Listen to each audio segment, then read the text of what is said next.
നമസ്കാരം. ഞാൻ ഡോക്ടർ ഹരീഷ് ശമ്പക്കര. ഇന്ന് നമ്മൾ ചർച്ച ചെയ്യുന്ന ഒരു സബ്ജക്റ്റ് എന്ന് പറഞ്ഞാൽ ഇപ്പം നമ്മൾക്കിടയിൽ ഒരു കുറുവടി ഉണ്ടെന്ന് കൂട്ടിക്ക്. കുറുവടി ഉണ്ടെങ്കിൽ ആ ഒരു പ്രശ്നം വരുന്ന സമയത്ത് ആ കുറുവടി കൊണ്ട് എവിടെ അടിച്ചാൽ നന്നായിട്ട് വേദന എടുക്കും. അപകടം ഉണ്ടാവാതെ എന്ന് വെച്ച് കഴിഞ്ഞാൽ നമുക്ക് പ്രശ്നങ്ങൾ ഉണ്ടാവാതിരിക്കാനായിട്ടും അടിച്ചു കഴിഞ്ഞാൽ നമുക്ക് എളുപ്പം രക്ഷപ്പെടാനും പറ്റുന്ന ചില പ്രധാനപ്പെട്ട പോയിന്റുകളാണ്. എന്ന് പറഞ്ഞു കഴിഞ്ഞാൽ അത് മർമ്മ പോയിന്റുകളെന്നല്ല ഞാൻ പറയണത്. ആ വശത്ത് അടിച്ചാൽ നമുക്ക് കൂടുതൽ വേദന എടുക്കും. അപ്പം നമുക്ക് രക്ഷപ്പെട്ടാൽ മതിയല്ലോ. അപ്പോൾ അടി കൊണ്ടിട്ട് കൊണ്ടുവന്ന ആൾ ഓടിക്കോളും. അപ്പോൾ ഒരടിയൊക്കെ അടിച്ചാൽ രണ്ടാമതൊരടിക്ക് ഒരു ഗതികേട് ഉണ്ടാവരുത്. ഇങ്ങനെയുള്ള ലോക്കൽ പോയിന്റ്സ് ഉണ്ട്. ഈ ലോക്കൽ പോയിന്റ്സ് പഠിച്ചതിന് ശേഷം മാത്രമാണ് മർമ്മങ്ങളിലേക്ക് വേണ്ടത്. അപ്പോൾ ആ ലോക്കൽ പോയിന്റ് നമുക്കറിയാം. ഇപ്പോൾ നമ്മളിടത്തോട്ട് യാത്ര തിരിക്കുക, നമ്മൾ എന്താ ചെയ്യുന്നത്? ഗൂഗിൾ മാപ്പിൽ നമ്മൾ നോക്കും, അടിച്ചു കൊടുക്കും.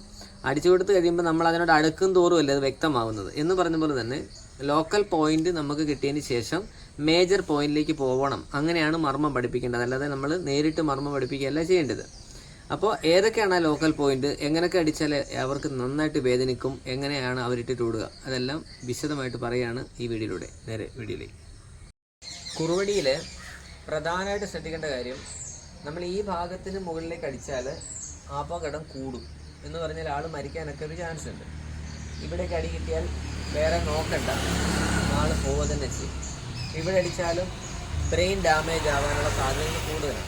അപ്പോൾ അതുകൊണ്ട് നമ്മൾ ആ ഏരിയ ഒക്കെ വിട്ടേക്ക്. അത് ഇപ്പോൾ ഒരു കേസൊക്കെ വരികയാണെങ്കിൽ മേലോട്ടാണ് അടിയെങ്കിൽ കേസിൻ്റെ ലെവലേ മാറും.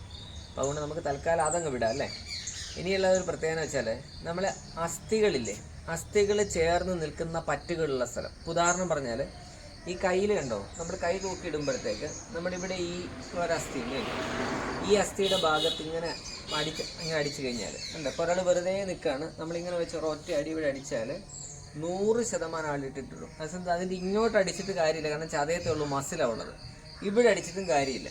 അപ്പോൾ ഈ കറക്റ്റ് ഈ പോർഷൻ നമ്മൾ സൈഡിൽ നിന്ന് വന്നിട്ട് ഇങ്ങൊരടി അടിച്ചാൽ ഇട്ടിട്ട് ഓടിയിരിക്കും.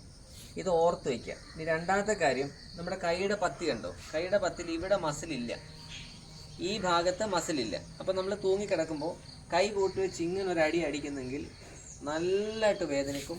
ഒരു സംശയമില്ല, ആൾ ഓടുക തന്നെ ചെയ്യും. അപ്പോൾ നമ്മൾ ഓർത്ത് വയ്ക്കുക, നമ്പർ 1 ചെയ്യുക, നമ്പർ 2 ചെയ്യണ്ടോ. ഇത് കഴിഞ്ഞാൽ ഈ ഏരിയയിൽ വരുന്നത് മാത്രം ഓർത്ത് വയ്ക്കുക. അതായത് നമ്മുടെ മുട്ടുണ്ട് ഇവിടെ. ഓക്കെ, ഇത് കാല് ഫുള്ള് എന്നെ ഏകദേശം മിഡ് നോക്കുക. മിഡ് നോക്കി ഇത് അസ്ഥിയാണ്, അസ്ഥിപ്പറ്റെന്നാണ് പറയുന്നത്. അപ്പോൾ ആ മുട്ടിയരട്ട കൂട്ടി വെച്ചിട്ട് ഒറ്റ അടി ഇവിടെ കൊടുത്തു കഴിഞ്ഞാൽ അത് പോകാനുള്ള ചാൻസ് 100% ഓടും. ഇതിലൊക്കെ കുറച്ചുകൂടി എഫക്റ്റീവ് ഞാൻ പറയുന്നത് ഇതുമാണ് ഇതിനേക്കാൾ. കാരണം ഇത് അടി കൊള്ളണ ഇച്ചിരി പ്രാക്ടീസ് വേണം. ഇനി നിങ്ങൾക്ക് എളുപ്പം ചെയ്യാവുന്നത് പാദത്തിൻ്റെ കണ്ടോ, പാദത്തിൻ്റെ ഈ ഭാഗം ഇങ്ങനൊരടിയാണെങ്കിൽ ഒരു സംശയം വേണ്ട, ആൾ ഓടിയിരിക്കും, ഒരു ഡൗട്ട് വേണ്ട.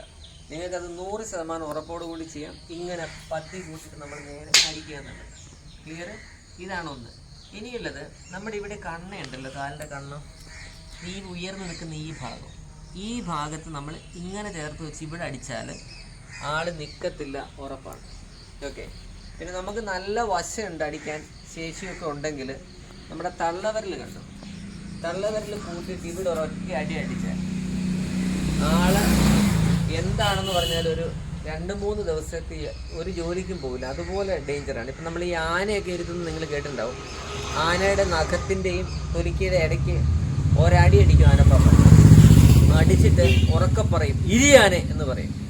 ആ ഒച്ചയിലും ആ അടിയുടെ വെയിറ്റിലുമാണ് ആന ആദ്യമായിട്ടിരിക്കുന്നത്. അത് ഈ ആനപ്പാപ്പനെ കാണുമ്പോൾ അത് മരിക്കുന്നവരെ ആ ഓർമ്മയിലാണ് ആനയുടെ കൺട്രോൾ ഒരു ആനപ്പാപ്പൻ കൊണ്ടുപോകുന്നതാണ് ഞാൻ മനസ്സിലാക്കിയിട്ടുള്ളത്. അപ്പോൾ അങ്ങനെ അടിക്കുന്ന പൊസിഷൻ തന്നെയാണ് ഇത്. വളരെ കൃത്യമായിട്ട് മനസ്സിലാക്കുക. അപ്പോൾ നമ്മൾ അടിക്കുന്ന സമയത്ത് ഇപ്പോൾ ഒരു അടിയൊക്കെ തട്ടിയിട്ട് ചെയ്യുമ്പോൾ എന്ത് ചെയ്യണം? അടി അങ്ങോട്ട് തട്ടിക്കണ്ടോ, നേരെ. ഓക്കെ. രണ്ടാമത് ഇപ്പോൾ കണ്ട കാല് മുന്നോട്ടാണ് വന്നത്. മുന്നോട്ട് വരുമ്പോൾ കാലിൻ്റെ ഈ അസ്ഥിയിൽ നമുക്ക് ഇങ്ങനെ അടിച്ചാൽ ആള് ഒരിക്കലും നിൽക്കത്തില്ല, ഓടും, ഒരു സംശയം വേണ്ട. അതുകൊണ്ട് അങ്ങനെയുള്ള ഭാഗങ്ങൾ നമുക്ക് ഉപകരിക്കും. പിന്നെ അടി വരുന്ന സമയത്ത് നമ്മൾ കയറുമ്പോൾ നോക്കാം, ഇങ്ങനെ നമ്മൾ തട്ടിയിട്ട് ഇവിടെ അടിക്കുക. അതായത് പുല്ലൂരി എന്നതിന് പറയും നമ്മൾ. അതായത് കാലിൻ്റെ പാദത്തിൻ്റെ നോക്ക് ഇവിടെ നേരെ ഇങ്ങനെ ക്രോസ് വെച്ചടിക്കുക. ഒരടിയൊക്കെ ഇങ്ങനെ അടിച്ചാൽ പിന്നെ ആൾ നിൽക്കത്തില്ല. ക്ലിയറായിട്ട് മനസ്സിലായോ? എന്ന് വെച്ചാൽ വളരെ സിമ്പിളായിട്ട് ഞാൻ പറയാം, മസിലില്ലാത്ത സ്ഥലങ്ങളില്ലേ, അസ്ഥികൾ ചേർന്ന് നിൽക്കുന്ന സ്ഥലങ്ങൾ, അവിടെ അടിച്ചാൽ വേദന കൊണ്ട് പൊളയും, എതിരാളി ഓടും. ഇത്ര ഓർത്തിരിക്കുക. ഇങ്ങനെ ഈ ലോക്കൽ പോയിന്റുകൾ നമ്മൾ പറഞ്ഞ് മനസ്സിലാക്കിയിട്ട് വേണം അസ്ഥിമർമ്മം പഠിപ്പിക്കാൻ. ക്ലിയർ ആയോ? അല്ലാതെ ഇതൊരു അസ്ഥിമർമ്മമാണ് എന്ന് പറഞ്ഞ് പഠിപ്പിക്കുകയല്ല വേണ്ടത്.